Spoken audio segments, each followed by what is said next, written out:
अस्सलाम वालेकुम, welcome back to ऐसे रिएक्शंस। तो कैसे हैं आप सब लोग? उम्मीद करते हैं आप अच्छे होंगे। तो भाई बड़ी रिक्वेस्ट आ रही थी, बड़ा ज़ोर था लोगों का कि आप इस पे बनाएं। असदुद्दीन ओवैसी जो है ना, आपकी अदालत में गए थे जब, उस पर रिएक्शन करें। तो उसका आज एक पार्ट बना देते हैं। काफ़ी लेंथी है वो, 1 घंटे से ज़्यादा का है। 4-5 पार्ट्स में डिवाइड करके ना आज पहला बना देते हैं। तो फर्स्ट पार्ट बनाते हैं आज। चलें तो देखते हैं फिर।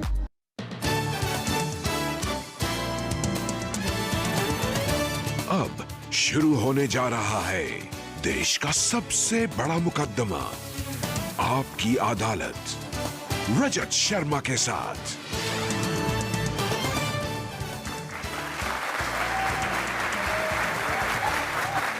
नमस्कार, आपकी अदालत में आपका स्वागत है। पिछले दिनों आप में से बहुत सारे लोगों ने मेल पर, फेसबुक पर, ट्विटर के जरिए, व्हाट्सएप के जरिए, एसएमएस के जरिए मुझे मैसेज भेजे एक ऐसे शख्स को आपकी अदालत में बुलाने के लिए जिसके बारे में कुछ लोग कहते हैं कि वो जब जबान खोलते हैं आग उगलते हैं, कुछ लोग कहते हैं हमारे दिल की बात कहते हैं। Please welcome all India MIM के प्रेसिडेंट असदुद्दीन ओवैसी।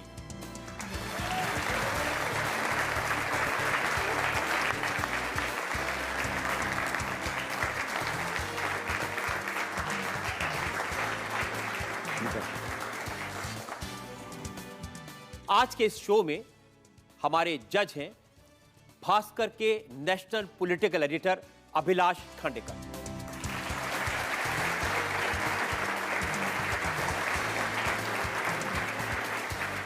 और आपकी अदालत में आज का ये इंटरेस्टिंग मुकदमा शुरू करें इससे पहले आज के जज अभिलाष खांडेकर की इजाजत चाहेंगे आज की कार्रवाई शुरू करने के लिए। कार्रवाई की इजाज़त दी जाती है। और इससे पहले कि इल्ज़ामात और सवालात का सिलसिला शुरू हो, हम इल्ज़ाम लगाएं ओवैसी साहब पर, एक नज़र डालेंगे असदुद्दीन ओवैसी के पॉलिटिकल करियर पर।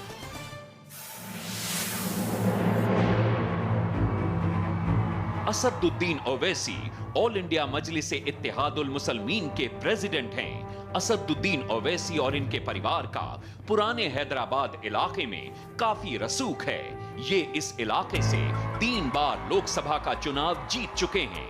असदुद्दीन ओवैसी के फादर सलाउद्दीन ओवैसी इसी कॉन्स्टिट्यूएंसी से 6 बार लगातार चुनाव जीते थे। असदुद्दीन ओवैसी पुराने हैदराबाद से 2 बार MLA भी रह चुके हैं। लंदन से लॉ ग्रेजुएट असदुद्दीन ओवैसी एक असरदार स्पीकर हैं। ये अपने बयानों की वजह से सुर्खियों में बने रहते हैं। असदुद्दीन ओवैसी माइनॉरिटीज के लिए engineering, medicine, management, physiotherapy, pharmacy, nursing और आर्किटेक्चर के 10 कॉलेज चलाते हैं। इनके 2 हॉस्पिटल भी हैं। लंदन से लॉ ग्रेजुएट असदुद्दीन ओवैसी आपकी अदालत में अपनी पैरवी खुद करेंगे। तो मुकदमा शुरू होता है आपकी अदालत में। पहला इल्जाम असदुद्दीन ओवैसी पर। आपकी अदालत में ऑल इंडिया मजलिस इत्तेहाद के प्रेसिडेंट असदुद्दीन ओवैसी पर इल्जाम है कि ये असभ्य भाषा का इस्तेमाल करते हैं। ओवैसी साहब, बहुत सारे भाषण भाषण देते मैंने हैं। आपके सुने, इंटरनेट पर बहुत सारे लोग आपके वीडियोस को पसंद करते हैं। आप जो भाषा बोलते हैं बहुत स्वीट, अच्छी भाषा आप बोलते हैं। जैसे 31 मई 2014 को एक बड़े आदमी के बारे में आपने कहा वो कुत्ता है, उसकी नस्ल कुत्ती, सब कुत्ते।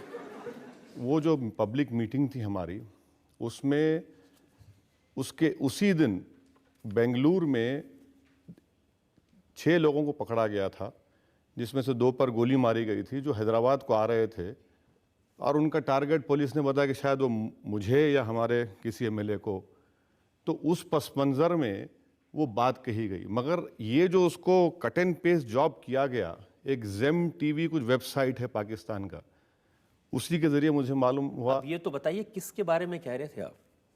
नहीं सर, अब जिसके बारे में कहना था उनके बारे में उनको मालूम होगा। अब वो बात हो गई, अब उसको नया क्यों फिर उसको शुरू किया जाए? क्योंकि जिन्होंने कहा था कि टायर के नीचे को आ जाए, तो सर अब इस तरह की बातें हो जाती हैं। अच्छा, आप ऐसा करते हैं कि पब्लिक के लिए और अदालत के लिए मैं एविडेंस के तौर पर वो वीडियो सुनवा देता हूं जरूर जरूर जरूर और फिर पता चलेगा कि आपने क्या कहा था और कितनी जरूर। मीठी भाषा का आप इस्तेमाल करते हैं। जरूर।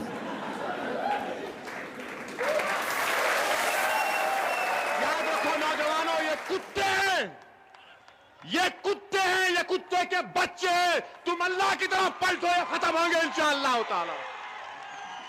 जो हमको कुत्ते का बच्चा बोल रहा था, वो कुत्ता, उसकी नस्ल कुत्ते, सब कुत्ते।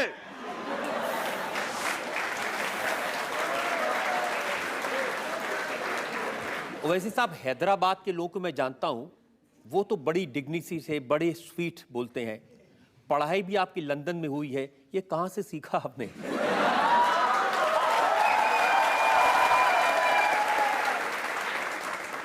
ये हमने सीखा है उन लोगों की बातें सुन सुनकर जो 50 साल से ये समझ रहे थे कि हम गूंगे हैं। हमने उनसे सीखा जो इन्होंने कहा था कि इस धरती को समताल होना पड़ेगा। 5 दिसंबर को कहा गया था। हमने उनको देख देख कर बोलना शुरू किया जिन्होंने कहा था कि एक धक्का और दो। हमने उनको देख देख कर अपनी ज़बान खोलने पर मजबूर हो गए जिन्होंने कहा था महाराष्ट्र के एक बहुत बड़े लीडर है कि मुसलमान लड्डे हैं। हमने उन लोगों को सुना जिन्होंने कहा था कि हम रिलीफ कैंप इसलिए चलाएं ताकि आपका प्रोडक्शन सेंटर बढ़े। हमने उन लोगों को सुना जिन्होंने कहा था कि कोई टायर के नीचे अगर कोई कुत्ते का बच्चा आ जाए तो सर बताना ये है कि हम यही चाह रहे हैं कि एक उसूल बन जाए पूरे मुल्क में कि कोई भी इस तरह की बात ना करे। मैं यकीनन आप जो आपने ये बात, देखिए मैं आपसे इसलिए कह रहा हूं, जरा मेरी बात को मुकम्मल आप मेरी भी बात सुन लीजिए। आपने ये बात 31 मई 2014 को कही जब मुल्क नरेंद्र मोदी को देश का प्रधानमंत्री इलेक्ट कर चुका था। देश के प्रधानमंत्री के बारे में ऐसी भाषा इस्तेमाल करना अच्छी बात है? सर, जमहूरियत में अगर कोई मुल्क का वज़ीर आज़म बनने जा रहा है, क्या उनके लिए बात ज़ेबा देता कि वो ये कहें कि जो टायर के नीचे आ जाए वो कुत्ते का बच्चा? क्या ये इनके लिए ज़ेब देता जो हिंदुस्तान के वज़ीर आज़म बने थे अटल बिहारी वाजपेयी? हम दुआ करते हैं कि अल्लाह उनको सेहत दे कि इस धरती को समताल होना पड़ेगा। क्या इनके लिए ज़ेब देता जिन्होंने कहा था कि एक धक्का और दो और वो ख़ुद हिंदुस्तान के होम मिनिस्टर और मिनिस्टर्स बन गए? तो ये चीज़ है कि आपकी बात सही है कि इस तरह की ज़बान का इस्तेमाल नहीं होना चाहिए, मगर थाली तो 2 हाथ से बचती है, एक हाथ से नहीं रोक सकती। तो इसलिए हम चाहेंगे कि दूसरी तरफ से भी, हर तरफ से भी। लेकिन ये सिर्फ ऐसा नहीं है कि आपने नरेंद्र मोदी साहब के बारे में कहा हो। मुलायम सिंह यादव, उनकी भी बहुत सेवा की आपने। वो भी दिखा दीजिए। मैं उसकी बानगी भी अदालत में पेश कर देता हूं। आपने कहा ये मौलाना नहीं, आरएसएस की चड्डी पहने हुए मुलायम है।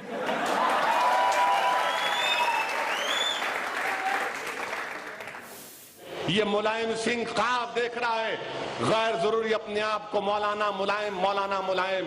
ये मौलाना नहीं है बल्कि आरएसएस की चड्डी पहना हुआ मुलायम सिंह है। इसको शिकस्त देना है आजमगढ़ की आवाम को, और आजमगढ़ की आवाम को बताना है कि आजमगढ़ शिबली की सरजमीन है। अब मुलायम सिंह यादव तो कहते हैं कि वो जिंदगी भर आरएसएस के खिलाफ लड़ते रहे हैं, वो विश्व हिंदू परिषद के खिलाफ लड़ते रहे हैं। देखिए, समाजवादी पार्टी कब बनी? बाबरी मस्जिद के शहादत के उस मलबे के ऊपर समाजवादी पार्टी बनी, और हमेशा मुलायम सिंह यादव ने यही बात कहते रहे कि मैं मौलाना हूँ, मौलाना हूँ। और लोगों ने देख लिया कि ज़्यादा मुझे दूर जाने की ज़रूरत नहीं है, मुजफ्फरनगर में क्या हुआ। और उसके बाद इलेक्शन, पार्लियामेंट इलेक्शन के बाद 600 से ज़्यादा कम्युनल राइट्स और इंसिडेंट्स हुए। अखिलेश यादव के चीफ मिनिस्टर बनने के बाद कितने वाक़यात हुए।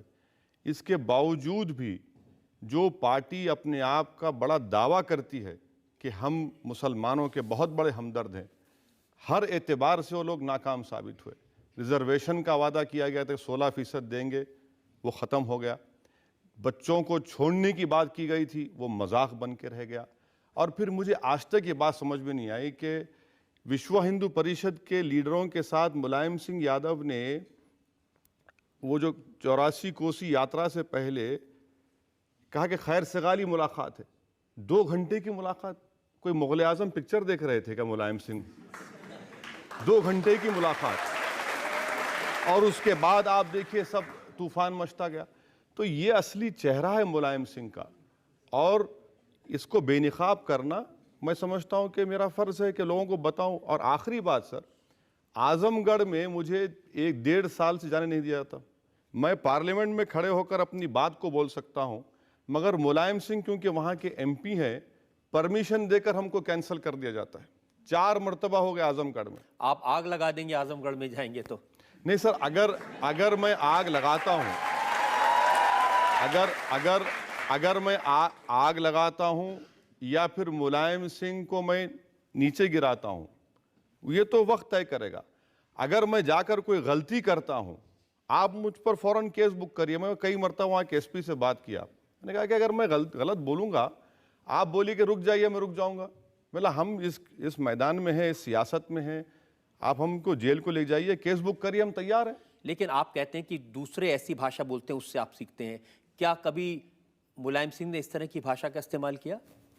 मुलायम सिंह यादव ने, खैर उनको बात ही करना नहीं आता सर, क्या बात करेंगे वो। अब उस पर क्या, मैं उनको ज़्यादा पर्सनल अटैक नहीं क्या करना। नरेंद्र मोदी ने कभी ऐसी भाषा का इस्तेमाल किया?